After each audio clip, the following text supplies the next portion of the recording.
जय हिंद। स्वागत है भगत सिंह जी के क्लास में। हम लोग देख रहे थे प्रीवियस ईयर के क्वेश्चन पेपर एनटीपीसी के प्रीवियस ईयर क्वेश्चन पेपर जो कि आगामी 5 जून से जो एग्ज़ाम होने वाले हैं उसके लिए बहुत ही रामबाण साबित होने वाले हैं। अगर इसका पीडीएफ लेना चाहते हैं तो हमारे टेलीग्राम चैनल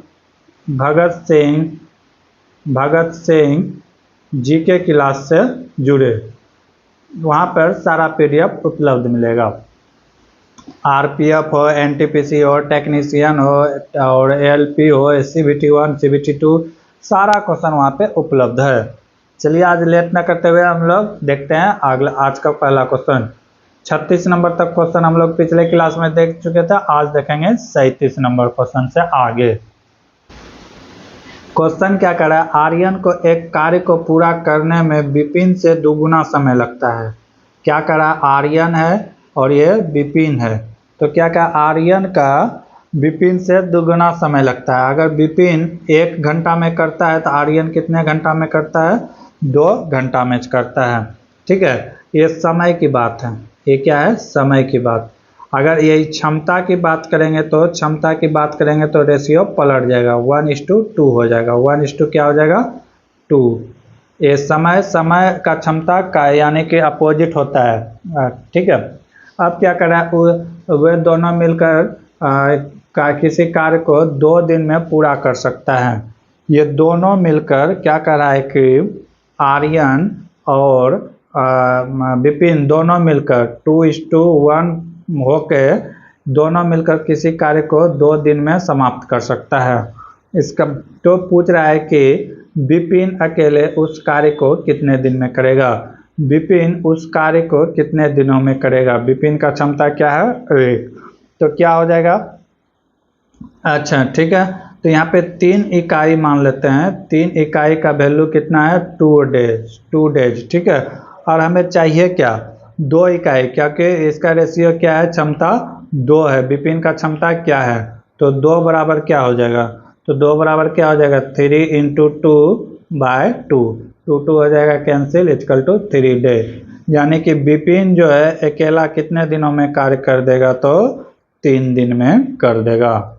ठीक है, option number 3 is the right answer. अगले क्वेश्चन की ओर बढ़ते हैं। तो अगला क्वेश्चन है, P/Q के रूप में 0.037 पर पावर बार का रूपांतरण क्या होगा। जब इस टाइप का सवाल आए, बार वाला क्वेश्चन आए, तो किस तरह बनाना है। 0.37 इसके ऊपर बार है, ध्यान से देखना है कि कितने ऊपर के लकीर यानी कि डिजिट के ऊपर बार दिया हुआ है। तो कितने अंक के ऊपर बार दिया हुआ है, तो 3 अंक यानी कि 2 अंक के ऊपर दिया हुआ है। ठीक है, तो इसमें क्या करते हैं कि दशमलव से पहले दशमलव के बाद जितना अंक है उसको लिख देते हैं, 3037 लिख दिए। ठीक है, अब दशमलव के बाद जितना अंक है उसको माइनस कर देते हैं। दशमलव के बाद जितना अंक है उसको क्या कर देते हैं, माइनस कर देते हैं। और जितने अंक में बार है उतना 9 लिखते हैं। जितने अंक में बार है, 2 अंक में बार है तो 2 9 लिखेंगे। ठीक है, अब जितने अंक में बार नहीं है उतना 0 बैठा देंगे। तो 1 अंक के ऊपर बार नहीं है तो 1 0 बैठा देंगे। तो एक क्या हो जाएगा, 37 में 0 हो जाएगा तो 37 और नीचे हो जाएगा 990। ठीक है, इस तरह का क्वेश्चन आता है और ये पूछा भी जाता है। तो इस तरह आप इसको सॉल्व कर सकते हैं। पहले क्या करना है, जितने अंक में बार है उतना 9 बैठाएंगे और जितने अंक में नहीं है उतना 0। मान लेते हैं यहाँ पे और एक 0 रहता तो और 1 अंक होता। ठीक है, तो इस तरह हम सॉल्व कर सकते हैं। ठीक है, बढ़ते हैं अगले क्वेश्चन की ओर। अगला क्वेश्चन है प्रथम पंचवर्षीय योजना डैश में भारत सरकार ने देश की अर्थव्यवस्था को गरीबी के चक्र से बाहर निकालने संबंधित प्रयास किए गए हैं। प्रथम पंचवर्षीय योजना पूछा है। ठीक है, तो प्रथम पंचवर्षीय योजना का कार्यकाल कब था, तो 1951 से 56। प्रथम पंचवर्षीय योजना का कार्यकाल क्या था, तो 51 से 56। अगर प्रथम पंचवर्षीय योजना की बात किया जाए तो ये क्या था, सफल था। क्या था, सफल था। ठीक है, अगर इसमें पूछा जाए कि क्या चीज़ में ध्यान दिया गया था, तो कृषि में ध्यान दिया गया था, कृषि में प्राथमिकता दी गई थी। क्यों? क्योंकि उस समय भारत में बहुत ज़्यादा भुखमरी थी, तो पहले भुखमरी दूर करेगा तभी तो आदमी को रोजगार दिया जाएगा, तो ये कृषि में ध्यान दिया गया था। ये पंचवर्षीय योजना, प्रथम पंचवर्षीय योजना किसने, यानी कि इसका कौन था, क्या कहते हैं, किसके सरकार में, तो जवाहरलाल नेहरू, जवाहरलाल नेहरू, नेहरू थे उस समय भारत के प्रधानमंत्री। ठीक है। अगर इसे पूछा भी जाता है कि ये प्रथम पंचवर्षीय योजना किस मॉडल पर आधारित है, तो हेराल्ड मॉडल पर। किस मॉडल पर? हेराल्ड मॉडल पर आधारित है, हेराल्ड डोमर मॉडल पर आधारित है। अगर द्वितीय पंचवर्षीय योजना की बात करें तो द्वितीय पंचवर्षीय 1956 से लेकर 1961 तक का है। ठीक है। द्वितीय वर्ष पंचवर्षीय योजना में उद्योग धंधा में ध्यान दिया गया था। किसमें? उद्योग धंधा में। राहु केला हो गया, क्या कहते हैं, फिर सेल वेल, ये सब जो जितना भी यानी कि टाटा फाटा देख रहे हैं जो लोह उद्योग, ये द्वितीय पंचवर्षीय योजना में स्थापित किया गया है। ठीक है। अगले क्वेश्चन की ओर बढ़ते हैं।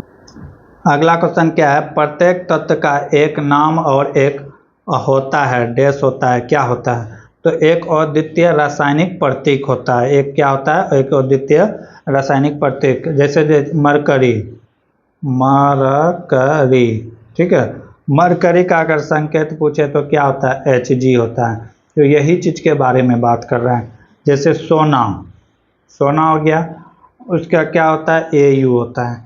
तो ये जो है ना, Au सिर्फ सोना के लिए प्रयोग होगा और किसी के लिए नहीं होगा। तो एक अद्वितीय रासायनिक प्रतीक होता है, ऐसा करा है। जैसे लेड, लेड यानी कि शीशा, शीशा के लिए क्या प्रतीक होता है? तो Pb, Pb होता है। उसी तरह सोडियम ले लेंगे, सोडियम के लिए क्या प्रतीक होता है? तो Na। अगर पोटेशियम ले लेंगे तो पोटेशियम ले लेंगे तो इसके लिए K होता है। सिल्वर ले लेंगे तो सिल्वर के लिए क्या होता है? Ag होता है। कंफ्यूज नहीं होना है, Ag सिल्वर के लिए होता है और सोना के लिए Au होता है। और फिर क्लोरीन ले लेंगे तो क्लोरीन के लिए क्या होता है? Cl होता है। तो ये नाम है कि अद्वितीय है, Cl सिर्फ क्लोरीन के लिए आएगा और बाकी किसी तत्व के लिए नहीं आएगा। यही क्वेश्चन में कह रहा था। अगला क्वेश्चन की ओर, अगला क्वेश्चन है, संसदीय प्रणाली में राष्ट्रपति द्वारा विधायी, न्यायिक एवं आपातकालीन शक्तियों का प्रयोग वास्तव में किसकी सलाह से किया जाता है? तो ये जो है जितने भी हैं सलाह, यानी कि राष्ट्रपति अपने मन से नहीं, तो ये मंत्री परिषद के सलाह से ही कर सकता है। ठीक है। किसके सलाह से? तो मंत्री परिषद। मंत्री परिषद जो 74 में वर्णन है। ठीक है। जिसका प्रधान कौन होता है? तो PM होता है, प्रधानमंत्री होता है मंत्री परिषद। ठीक है। अगर बात करें कि एक कौन से संविधान में वर्णन है, तो 53 में, 53 में इस बात का वर्णन है कि राष्ट्रपति जो है क्या कहते हैं कि किसी भी कार्यपालिका शक्ति से संबंधित पावर किसके पास है? तो राष्ट्रपति के पास है। आर्टिकल 74 के 1 की बात करें, 74 के 1 की बात करें, तो राष्ट्रपति अपने प्रयोग यानी कि जो भी अधिकार लेगा तो उस किसके सहयोग से? तो वो मंत्री परिषद के सहयोग से, मंत्री परिषद के सलाह से करेगा। ये किस चीज में वर्णन है? तो 74 के A में वर्णन है। अगर बात करें यहाँ पे, अब आया था कि राष्ट्रपति यानी कि अनुच्छेद 352 जैसा कुछ था, तो 352 में क्या बताते हैं? 352 में है कि अंतर्गत राष्ट्रपति को राष्ट्रीय आपात की घोषणा करने की क्षमता है। पूरे देश में राष्ट्रीय आपात करने की क्षमता है। 356 में है क्या, किसी भी क्या कहते हैं, किसी भी क्षेत्र में मान लेते हैं कि जितना भी राज्य है, किसी एक राज्य का जहाँ पे कि लोकतंत्र विफल नजर आएगा, तो वहाँ के राज्यपाल के सिफारिश करने पर उस राज्य में राष्ट्रपति शासन लगाया जाएगा। तो किस में वर्णन है? तो 356 में इस चीज का वर्णन है। ठीक है। अगर 360 की बात करें तो इसमें से क्या है? वित्तीय आपात की घोषणा है। वित्तीय आपात की घोषणा है। वित्तीय आपात की घोषणा कर सकता है कौन? राष्ट्रपति। अभी तक भारत में एक भी बार वित्तीय आपात की घोषणा नहीं की गई है। 1991 में एक बार बना था माहौल वित्तीय आपात की घोषणा की, लेकिन उस समय के जो है थे बचा लिए थे कौन? डॉक्टर मनमोहन सिंह, आरबीआई के गवर्नर थे डॉक्टर मनमोहन सिंह, उन्होंने बचा लिया था। ठीक है, और पीएम कौन थे? तो पीवी नरसिम्हा राव, दोनों मिलकर ने भारत को बचा लिया था। तभी एक सिद्धांत दिया था, वर्ल्ड बैंक के पास जब गया था तो वहां से एक सिद्धांत दिया था एलपीजी। एलपीजी का मतलब है लाइबिलिटीज, पब्लिसिटी और क्या कहते हैं ग्लोबलाइजेशन, यानी कि लाइसेंस लेना उस समय प्राइवेट कंपनी के लिए बहुत ही मुश्किल था, तो लाइसेंस लेने के काम को थोड़ा सा आसान किया। ठीक है, प्राइवेटाइजेशन, बहुत सारा चीज प्राइवेट हुआ, और ग्लोबलाइजेशन यानी कि बाहर से भी विदेशी कंपनी में भारत में आकर व्यापार कर सकते हैं, लेकिन उसके लिए फिर शर्त और कानून बनाया गया था। अगला क्वेश्चन कथन और कारण वाला है, शायद डायरेक्ट हम लोग कथन में आते हैं। क्या कह रहा है? सभी आलू टमाटर है। कथन क्या कह रहा है कि सभी आलू क्या है? ये आलू है। कह रहा है कि आलू है, आलू। सभी आलू क्या कह रहा है कि टमाटर है। सभी आलू क्या है? टमाटर है, टमाटर। और आगे क्या कह रहा है? सभी टमाटर प्याज है, यानी कि सभी टमाटर क्या है? प्याज है। सभी टमाटर क्या है? प्याज है। सभी टमाटर क्या है? प्याज है, ऐसा बोल रहा है। अब निष्कर्षण क्या कर रहा है कि सभी प्याज टमाटर है। सभी प्याज जो है टमाटर है, तो एक गलत है। पहला क्या है? गलत है। सभी प्याज टमाटर नहीं है, भलो सभी टमाटर प्याज है। ठीक है, यहाँ जो प्याज है ये टमाटर है नहीं, टमाटर का एरिया तो फिक्स है, ये वाला ही है, यहाँ तक ही है प्याज टमाटर, बाकी ये तो प्याज ओनली प्याज है। अगला क्या कर रहा है कि सभी आलू प्याज है। सभी आलू प्याज है, बिल्कुल सही है, क्योंकि आलू तो इसी के अंदर है। तो दूसरा क्या है? दूसरा सही है। पहला क्या है? पहला गलत है। तो क्या हो जाएगा? केवल 2 निष्कर्षण सही है। अगला क्वेश्चन की ओर बढ़ते हैं। अगला क्वेश्चन है भारतीय राष्ट्रीय कांग्रेस, इंडियन नेशनल कांग्रेस, इनमें से किस अधिवेशन में पहली बार राष्ट्रगान गाया गया था? तो राष्ट्रीय गान की बात किया जाए तो पहली बार 1911 कलकत्ता अधिवेशन में गाया गया था राष्ट्रीय गान। अगर इसकी अध्यक्षता की बात करें तो कौन किया था? विशन नारायण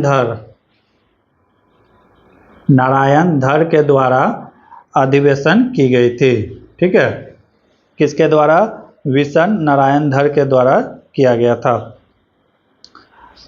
अगर इसकी बात करें कि राष्ट्रीय कांग्रेस की स्थापना किसने किया था, तो एयू होम के द्वारा, एयू होम के द्वारा इसकी स्थापना कब की थी? 28 दिसंबर 1885 को किया गया था। ठीक है, कब किया गया था? 28 दिसंबर 1885 के। सूरत अधिवेशन 1907 में हुआ था। अगर सूरत अधिवेशन की बात करें तो इसकी अध्यक्षता किसने किया था? तो रास बिहारी बोस ने किया था। किसने किया था? रास बिहारी बोस, घोष ने किया था, घोष, रास बिहारी घोष के द्वारा किया गया था। अगर सूरत, यहाँ पे क्या होता है कि अंग्रेज का क्या होता है, कांग्रेस का क्या होता है? विभाजन हुआ था। अगर 1916 की बात करें जो लखनऊ में हुआ था, इसकी अध्यक्षता कौन किया था? तो इसकी अध्यक्षता किया था अंबिका चरण मजूमदार। कौन? अंबिका चरण मजूमदार किया गया था। अगर 2017 की कलकत्ता के अधिवेशन की बात किया जाए तो ये एनी बेसेंट के द्वारा किया गया था। किसके द्वारा? एनी बेसेंट के द्वारा किया गया था। ठीक है, भारत की पहले यानी कि जो था ये महिला थी, जो भारत के कुल अधिवेशन में 3 महिला हुए थे। ठीक है, अगर कोई भारतीय महिला की बात करेगा तो 1925 में किए थे। कौन? 1925 के अधिवेशन में महिला अध्यक्ष द्वारा किया गया था। अगला क्वेश्चन की ओर, पहला आज क्वेश्चन है 44 नंबर क्वेश्चन है, गांधी जी डैश के खिलाफ के अभियान प्रेस पर ब्रिटिश स्पेसिस और पेशी के बिना नज़रबंदी के जवाब में था, तो वो कौन सा था? तो रॉलेट एक्ट। रॉलेट एक्ट ऐसा कानून ही था कि ब्रिटिश सरकार या मजिस्ट्रेट किसी भी व्यक्ति को संदेह ठीक है कि ये आतंकवाद है, ये देशद्रोही है, इस संदेह के आधार पर उसे गिरफ्तार कर सकता था। वो भी गिरफ्तारी कैसा, तो अनिश्चितकालीन, ठीक है, कोई वेल नहीं। इसे क्या कहा जाता था, तो इन्हें बिना वकील या बिना दलील या बिना अपील का कानून कहा जाता था। रॉलेट एक्ट को क्या, बिना वकील, यानी कि कोई भी वकील से बात नहीं कर सकते हैं, बिना वकील, बिना दलील, कोई सुनवाई नहीं, और बिना अपील। कहीं भी आप जैसे कलकत्ता हाई कोर्ट गिरफ्तार किया तो दिल्ली सुप्रीम कोर्ट में आप अप्लाई नहीं कर सकते थे। इस तरह का कानून था रॉलेट एक्ट। प्रथम विश्व युद्ध की बात करें तो सबको पता होगा 1914 से लेकर 1918 तक चला था, ठीक है। अगर जलियांवाला बाग हत्याकांड की बात करें तो 13 अप्रैल 1919 को हुआ था, बैसाखी पूर्णिमा था उस दिन, ये कहाँ है, तो अमृतसर में है, ठीक है। तो ये सब क्वेश्चन इंपॉर्टेंट होता है कि उस दिन कौन सा दिन था, तो बैसाखी पूर्णिमा था। अगला क्वेश्चन क्या कर रहा है, यदि 5 क्रमागत संख्याओं का योग कितना है, 90 हो, तो मध्य संख्या ज्ञात करें। क्या कर रहा है कि माध्य कैसे निकालते हैं, माध्य बराबर निकालते हैं सभी संख्या का योग बटे संख्याओं का, यानी कि संख्याओं का कि कितना संख्या दिया हुआ है, तो संख्या कितना दिया हुआ है, 5 दिया हुआ है, तो योग बटे 5। तो माध्य या सभी संख्याओं का योग कितना दिया है, 90 बटे 5, क्या हो गया, 18, यानी कि माध्य क्या हो गया, मध्य क्या हो जाएगा, 18, ठीक है। अब 5 है, अगर 6 रहता तो फिर कुछ और आता, ठीक है। 18 इज द राइट आंसर।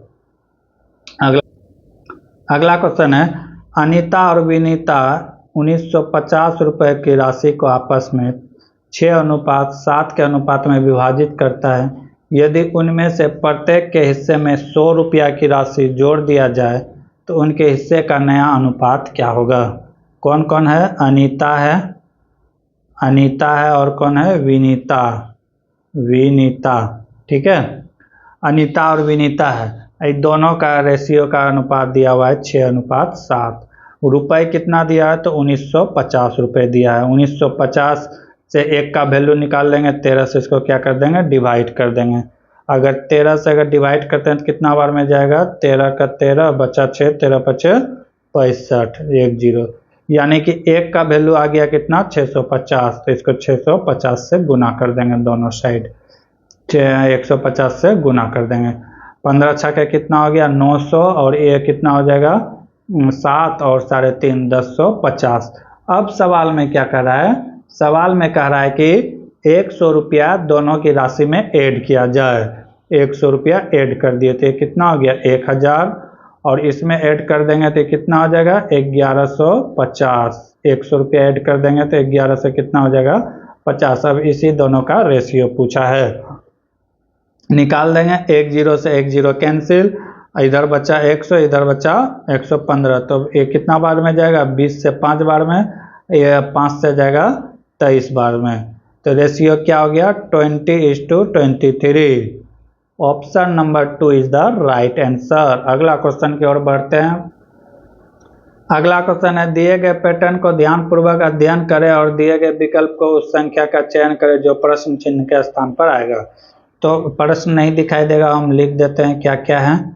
यहाँ पे 4 है, यहाँ पे 5 है, यहाँ पे 29 है, और यहाँ पे क्या है, यहाँ पे 6, 7 और 55, और इसमें क्या है, इसमें 8, 9 और यहाँ पे वाट, ठीक है। तो पूछा है कि क्या होगा, क्या किया गया है सवाल में, ये पहले कंफर्म करते हैं। 4 और 5 अगर इसको गुना करते हैं तो कितना होता है, 20। 4 × 5 कितना हो जाता है, 20, और एक बार 4 और प्लस 5 कर देंगे, एक बार जोड़ेंगे और एक बार गुना कर देंगे तो कितना हो जाएगा, 9, 29 आ गया। एक बार क्या करेंगे, प्लस, और एक बार क्या करेंगे, गुना, ठीक है। तो ये दोनों को जब जोड़ेंगे तो 29 आ जाएगा।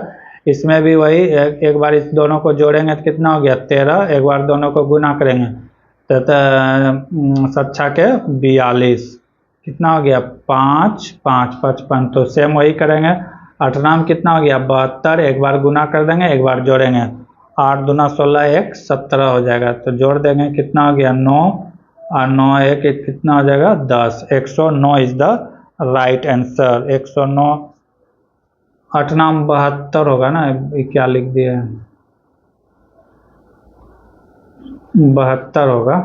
तो इसको जब जोड़ेंगे तो कितना हो जाएगा 7 2 9, 7 2 9 और 8 89 हो जाएगा। 89 is the right answer, option number 4। अगले क्वेश्चन की ओर बढ़। अगला क्वेश्चन है, एक वस्तु को 2340 रुपया में बेचने पर विक्रेता को 10% हानि होता है, तो 15% लाभ कमाने के लिए उसे कितना मूल्य पर बेचना चाहिए। अगर कोई भी वस्तु का सीपी जो होता है क्या होता है 100% होता है। अगर हम 100% में बेचते हैं तो नो प्रॉफिट नो लॉस होगा, नो प्रॉफिट नो लॉस होगा। लेकिन कह रहा है कि 10% की हानि हुई है, यानी कि 10% कम में बेचे होंगे। कितना में बेचे होंगे 90% में। 90% का वैल्यू कितने के बराबर है तो 2340 रुपये के बराबर। लेकिन अब क्या कर रहा है कि हमें प्रॉफिट चाहिए। प्रॉफिट कितना चाहिए तो 15%। जब 100% कोई चीज़ का कॉस्ट प्राइस होता है तो इससे अगर ज़्यादा में बेचेंगे तो फिर प्रॉफिट होगा, अगर इससे कम में बेचेंगे तो क्या हो जाएगा लॉस होगा। तो यानी कि 15% प्रॉफिट का मतलब कितना 115%। 115% का वैल्यू क्या होगा, मान लिया x, कर देंगे क्या क्रॉस मल्टीप्लाई, क्या कर देंगे क्रॉस मल्टीप्लाई। तो x बराबर क्या हो जाएगा 115 गुना 2350 बाई 9। इसको कटा देंगे जो आएगा राइट आंसर होगा। इसको कटा देते हैं तो 1 0 से 1 0 कैंसिल हो जाएगा, 1 0 से 1 0 कैंसिल हो जाएगा। 9 से कटेगा 3 बार में, तो ये कितना बार में कटेगा 9 से 3 से नहीं कटेगा, 5 से कटेगा, 3 तिया 9 नहीं कटेगा। तो इस इधर कटा के देखते हैं, 9 दूना 18 बचा 5, हाँ इधर कट जाएगा। 9 दूना 18 बचा 5, 9 6 के 54, 26 गुना क्या करेंगे 115 करेंगे। 26 गुना 115 करेंगे तो कितना हो जाएगा 2990 हो जाएगा। कितना हो जाएगा 2990 is the right answer. Option number 2 is the right answer. अगला क्वेश्चन की ओर। अगला क्वेश्चन है, यदि लोग को एक संसाधन के रूप में उपयोग नहीं किया जाता है तो स्वाभाविक रूप से अर्थव्यवस्था के लिए डैश के रूप में प्रकट किया जाता है, देयता के रूप में। किसके रूप में, देयता के रूप में प्रकट किया जाता है। अगला क्वेश्चन है, विश्व पर्यावरण दिवस कब मनाया जाता है। तो विश्व पर्यावरण दिवस कब मनाया जाता है तो 5 जून को मनाया जाता है। कब मनाया जाता है 5 जून को। इसका मतलब क्या है कि पर्यावरण का संरक्षण करना है। ये कब से मनाया जाता है तो 1974 से। 1974 से संयुक्त राष्ट्र संघ के द्वारा पहली बार विश्व पर्यावरण 5 जून को मनाने की घोषणा किया गया था। ठीक है, इससे ये पर्यावरण का मतलब है कि पेड़ पौधे लगाना चाहिए, जैसे प्रदूषण को कम करना चाहिए, इन्हीं सब बातों में बात होता है। ठीक है, अगर बात किया जाए कि पर्यावरण विश्व सम्मेलन जो हुआ था 1972 में ये पूछा जाता है कि विश्व पर्यावरण सम्मेलन कब हुआ था तो 1972 में। ये कहाँ हुआ था तो स्वीडन की राजधानी स्टॉकहोम में। स्वीडन की राजधानी कहाँ स्टॉकहोम में। अगर उस समय की बात करें 1972 के, उसमें कितने देशों ने भाग लिया था तो 119 देश ने विश्व पर्यावरण सम्मेलन में भाग लिया था। ठीक है, अगर बात करें 31 मई की बात, कौन सा दिवस मनाया जाता है तो 31 मई को विश्व तंबाकू निषेध दिवस मनाते हैं। क्या मनाते हैं विश्व तंबाकू निषेध दिवस के रूप में हम लोग मनाते हैं। अगर 12 अप्रैल की बात करें तो 12 अप्रैल को अंतर्राष्ट्रीय मानव अंतरिक्ष उड़ान दिवस के रूप में मनाते हैं। क्या अंतर्राष्ट्रीय मानव अंतरिक्ष उड़ान दिवस के रूप में मनाते हैं। 30 सितंबर को किस रूप में मनाते हैं ये आप लोग कमेंट्स में बताइएगा। 30 सितंबर को कौन सा दिवस मनाते हैं। अगला क्वेश्चन की ओर बढ़ते हैं।